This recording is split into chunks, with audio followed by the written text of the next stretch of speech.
नमस्कार। आज की क्लास रहेगी एचपी टैट के लिए जिसमें हम 50 पीवाईक्यूज पढ़ेंगे जो जियोग्राफी से रिलेटेड रहेंगे। तो एज ए जीके भी ये क्वेश्चन आपसे एग्जाम में पूछे जा सकते हैं और एज ए एसएसटी के जो पोर्शन रहता है उसमें भी ये क्वेश्चन आपसे पूछे जा सकते हैं। बहुत इंपॉर्टेंट क्वेश्चन है और ये पहले एग्जाम में क्वेश्चन जो है वो रिपीट हो चुके हैं। तो आपको पता है एचपी टैट के एग्जाम में प्रीवियस ईयर्स के क्वेश्चन जो है वो रिपीट होते हैं। तो ये एक तरह से पीवाईक्यू ही है, बहुत ज़्यादा इंपॉर्टेंट ये प्रीवियस ईयर के क्वेश्चन हैं और बहुत इंपॉर्टेंट है। तो आपने क्लास को एंड तक ज़रूर देखना है। 50 पीवाईक्यूज़ हैं और अगर अभी तक चैनल को सब्सक्राइब नहीं किया है तो प्लीज़ चैनल को ज़रूर सब्सक्राइब कर ले और अपने फ्रेंड्स के साथ इस क्लास को शेयर कर दे। अगर आपको क्लास अच्छी लगती है तो लाइक भी ज़रूर कर दें और फिर भी अगर कोई आपकी क्वेरी रहती है तो आप कमेंट करके पूछ सकते हैं। चलिए शुरू करें आज की ये क्लास। तो आज की क्लास का जो फर्स्ट क्वेश्चन है वो है पृथ्वी की परिधि लगभग कितनी है? तो पृथ्वी की परिधि जो है वो कितनी है? क्या वो 20,000 किलोमीटर है, 30,000 किलोमीटर है या 50,000 किलोमीटर है? तो पृथ्वी की जो परिधि है वो आपने याद रखनी है 40,000 किलोमीटर है, ठीक है। 40,000 ये परिधि है, ठीक है। 40,000 किलोमीटर ये परिधि है, पृथ्वी की परिधि पूछी गई है, ठीक है। नेक्स्ट क्वेश्चन है कि लैटिट्यूड को हिंदी में क्या कहते हैं? अब लैटिट्यूड को देशांतर, समय रेखा, विषुवत नहीं कहते हैं, लैटिट्यूड को अक्षांश कहते हैं हिंदी में, ठीक है। तो लैटिट्यूड अक्षांश आपने याद रखना है। नेक्स्ट है कि ग्रीनविच रेखा क्या है? तो ग्रीनविच रेखा जो है एक देशांतर रेखा है जो 0 डिग्री होती है, ठीक है। इसको जो एक देश है ग्रीनविच उसके नाम से इसको रखा गया है और ये समय निर्धारित करता है। तो इसमें जो भारत का समय रहता है वो 5 घंटे आगे रहता है, ठीक है। तो ग्रीनविच रेखा जो है वो एक देशांतर रेखा है, आपने सिर्फ इतना ही याद रखना है। नेक्स्ट है कि पृथ्वी का झुकाव कोण कितना है? तो पृथ्वी जो झुकी हुई है एक तरह से जो पृथ्वी एक लेटी हुई सी प्रतीत होती है, थोड़ी-सी झुकी हुई सी प्रतीत होती है, तो वो उसका कोण कितना बनता है? उसका कोण बनता है 23 एंड हाफ, ठीक है? साढ़े 23 डिग्री, ठीक है? जो ये कोण बनता है ये 23 डिग्री एंड हाफ जो है वो कोण बनता है, ठीक है? ये आपने याद रखना है। नेक्स्ट है कि अपसौर एपहीलियन जो है वो कब होता है, ठीक है। तो ये कौन से महीने में होता है अपसौर जो है, यानी कि अपसौर आप समझ सकते हो कि सूर्य जो है उसकी बढ़ती हुई दूरी है, ठीक है, पृथ्वी से बढ़ती हुई दूरी है, ठीक है। तो अपसौर जो है वो जुलाई महीने में होता है, ठीक है। जुलाई जो है अपसौर एपहीलियन जो है वो जुलाई में होता है, ठीक है। और उपसौर की अगर बात करें नेक्स्ट क्वेश्चन में, तो उपसौर क्या है, पेरिहीलियन क्या है? तो पेरिहीलियन जो है वो जनवरी में होता है, ठीक है। जनवरी में जो है वो आपको पता है ठंड का एक महीना होता है, तो ठंड के समय जो है वो सूर्य जो है वो पृथ्वी के सबसे ज़्यादा दूर होता है, ठीक है। तो दूर होने के कारण अब उसको अपसौर कहते हैं, पेरिहीलियन कहते हैं। तो ये सूर्य से और पृथ्वी की दूरी को अपसौर और उपसौर जो है वो कहते हैं। तो ये आपने याद रखना है। उपसौर जो है यानी कि पेरिहीलियन जो है वो जनवरी में और अपसौर यानी कि एपहीलियन जो है वो जुलाई महीने में होता है, ठीक है। नेक्स्ट है कि भारत का मानक समय किस देशांतर पर आधारित करता है? तो भारत भारत का जो मानक समय है वो 82 डिग्री एंड हाफ पर ईस्ट पर जो है वो निर्भर करता है, ठीक है। नेक्स्ट है कि ट्रैपोस्फियर जिसको हिंदी में कहा जाता है क्षोभ रेखा, ठीक है। क्षोभ मंडल जो कहा जाता है ट्रैपोस्फियर को, उसकी ऊंचाई लगभग कितनी है? तो ये वायुमंडल में की परतें अगर आपने पढ़ी होंगी तो वायुमंडल की 5 परतें हैं। तो वायुमंडल की सबसे निचली परत जो लगभग पृथ्वी के ऊपरी स्तर पर ही आती है उसको कहा जाता है ट्रोपोस्फियर, ठीक है। तो ट्रोपोस्फियर जो है सबसे इम्पोर्टेंट परत है वायुमंडल की, तो ये इसकी ऊंचाई बतानी है कि कितने किलोमीटर है। तो 10 से 12 किलोमीटर इसकी ऊंचाई है, ठीक है। क्षोभमंडल की ऊंचाई 10 से 12 किलोमीटर है जिसको ट्रोपोस्फियर कहा जाता है, ठीक है। तो ये आपने याद रखना है। नेक्स्ट है कि हवा का दाब किस यंत्र से मापा जाता है? तो जो हवा का दाब मापा जाता है वो बैरोमीटर से नापा जाता है, ठीक है। बैरोमीटर से हवा का दाब जो है वो मापा जाता है, ये आपने याद रखना है।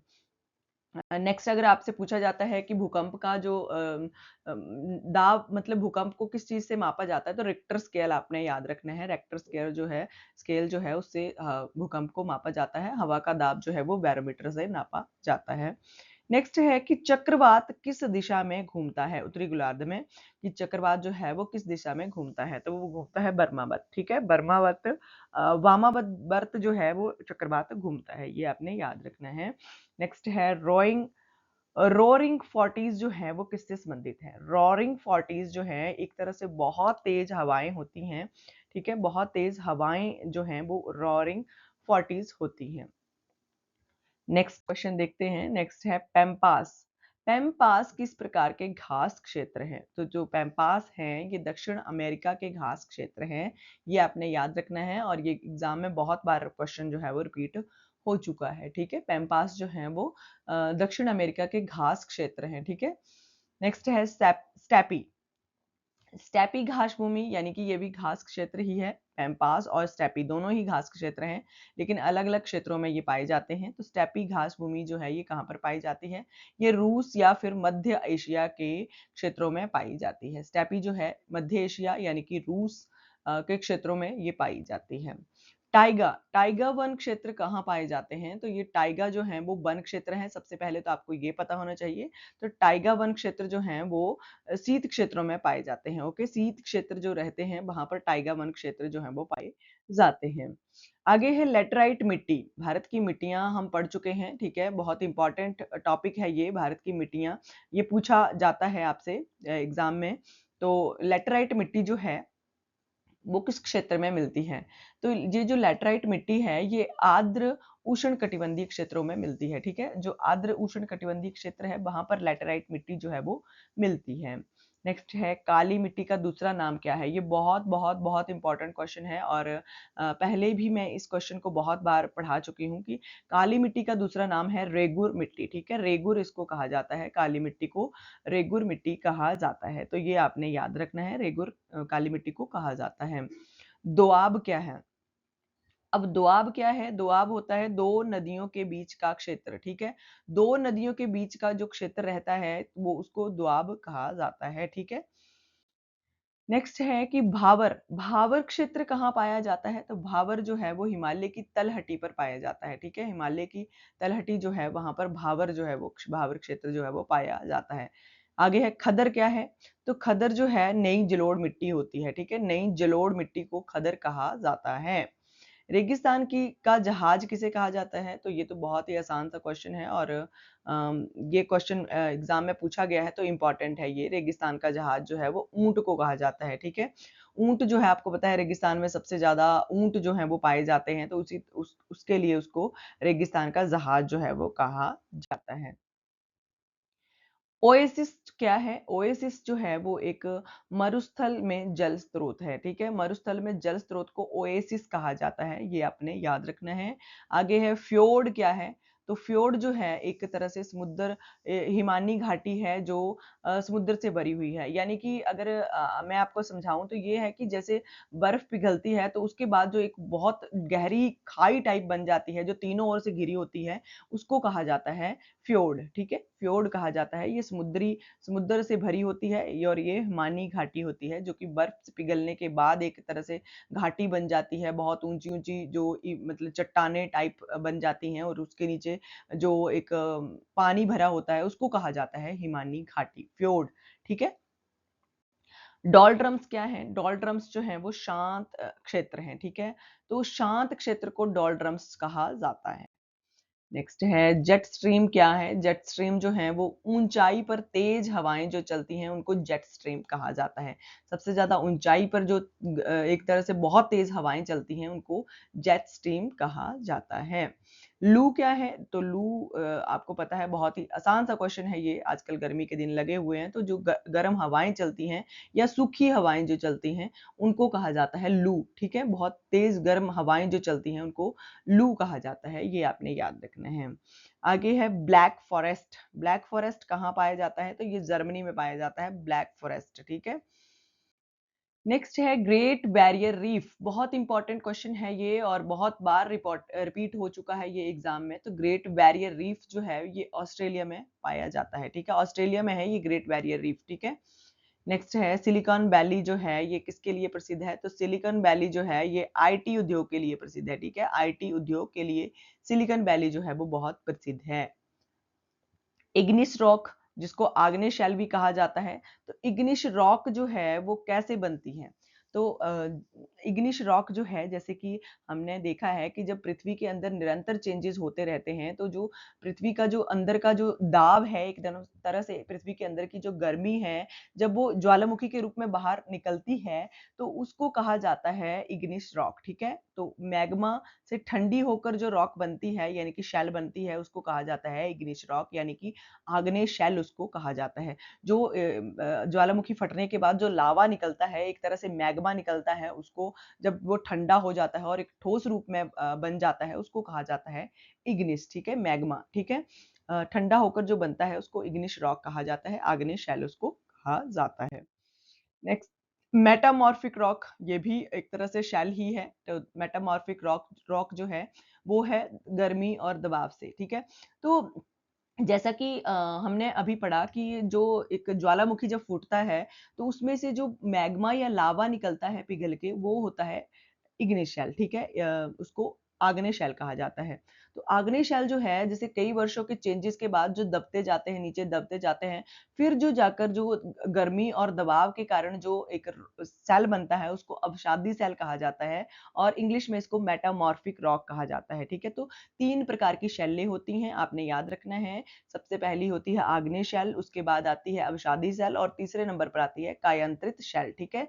तो ये 2 हमने पढ़ ली हैं, एक है इग्निस सेल और दूसरी है मेटामॉर्फिक रॉक, ठीक है? तो ये गर्मी और दबाव से बनती है, ठीक है? नेक्स्ट है सुनामी का अर्थ क्या है? तो सुनामी जो है एक तरह से समुद्री लहर है, ठीक है? बहुत विनाशकारी एक समुद्री लहर है जिसका नाम होता है सुनामी, ठीक है? नेक्स्ट है इंडियन प्लेट किस दिशा में बढ़ रही है? इंडियन प्लेट जो है वो उत्तर पूर्व की ओर जो है वो बढ़ रही है, ठीक है? नर्मदा रिफ्ट वैली किस प्रकार की है? नर्मदा रिफ्ट वैली जो है वो भ्रंश घाटी है। क्या है? भ्रंश घाटी इसको कहा जाता है, Narmada Narmada rift valley. Silent valley कहाँ पर है? तो साइलेंट वैली जो है ये केरल में है। बहुत इंपॉर्टेंट क्वेश्चन है ये और बहुत बार ये पूछा जा चुका है एग्जाम में। तो साइलेंट वैली जो है वो केरल में है, ये आपने जरूर याद रखना है, ठीक है? नेक्स्ट है सुंदरवन किसके लिए प्रसिद्ध है? तो सुंदरवन एक तरह से डेल्टा भी है और ये किसके लिए सबसे ज्यादा प्रसिद्ध है? ऑप्शंस के आधार पर पर्वत के लिए, रेगिस्तान के लिए, पठार के लिए या मैंग्रोव वन के लिए। तो ये जो सुंदरवन है, ये एक मैंग्रोव वनों के लिए प्रसिद्ध है और मैंग्रोव वन मैंने आपको पिछली क्लास में बता चुकी हूँ। अगर आपने पिछली क्लास नहीं देखी है तो उसको जाकर जरूर देखिए। बहुत सारी क्लासेस आपको चैनल पर मिल जाएंगी, एक बार विजिट जरूर कीजिए। तो मैंग्रोव वन जो है ये पाए जाते हैं जो नदियों के किनारों के जो जगह रहती हैं, नदियों के किनारों की जो तलहटी रहती है, वहां पर मैंग्रोव वन जो है वो पाए जाते हैं। यानी कि जो एक तरह से ठंडी जो जगह रहती है जहाँ पे लवणीय मिट्टी पाई जाती है, वहां पर मैंग्रोव वन जो है वो पाए जाते हैं। तो सुंदरवन जो है वो भी एक तरह से मैंग्रोव वन ही है, ठीक है?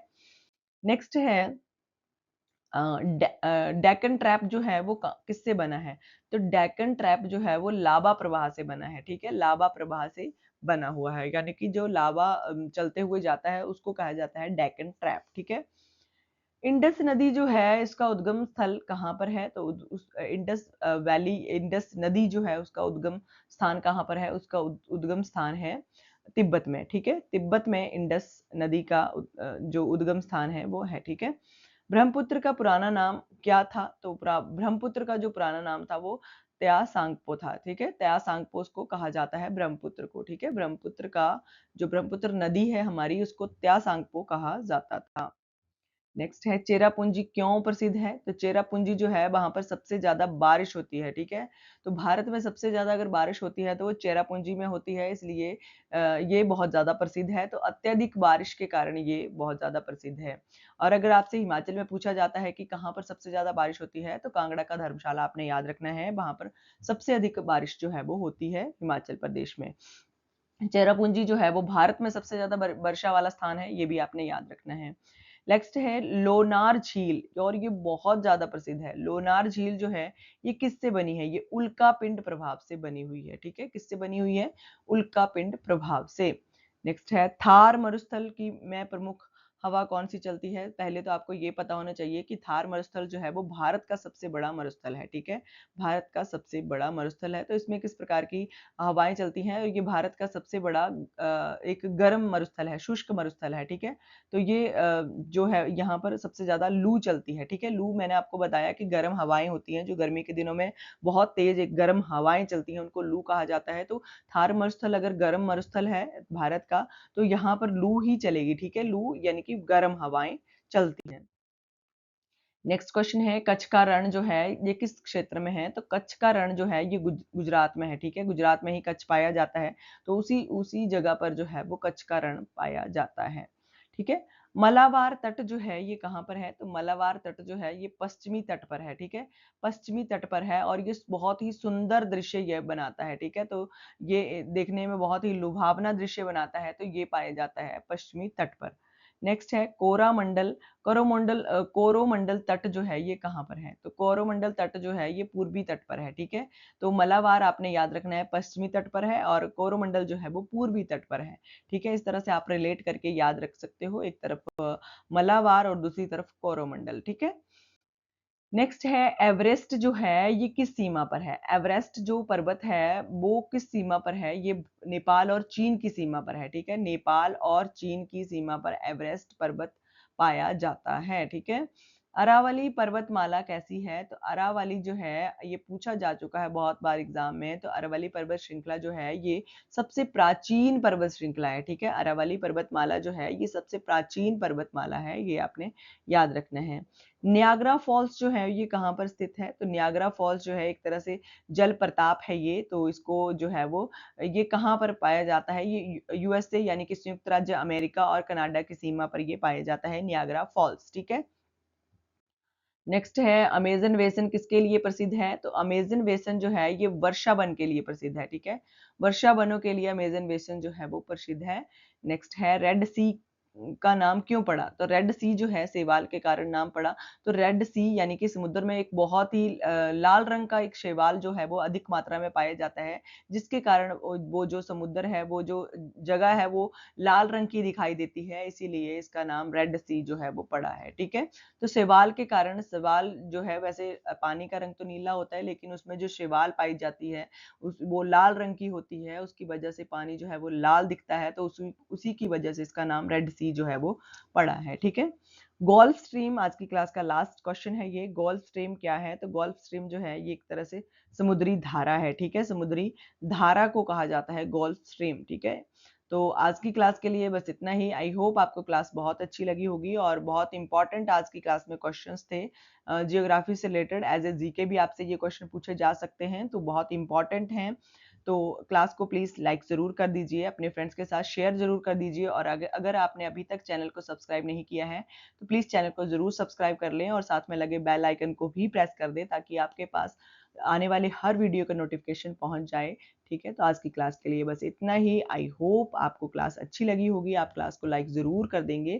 थैंक यू फॉर वॉचिंग, मिलते हैं नेक्स्ट क्लास में।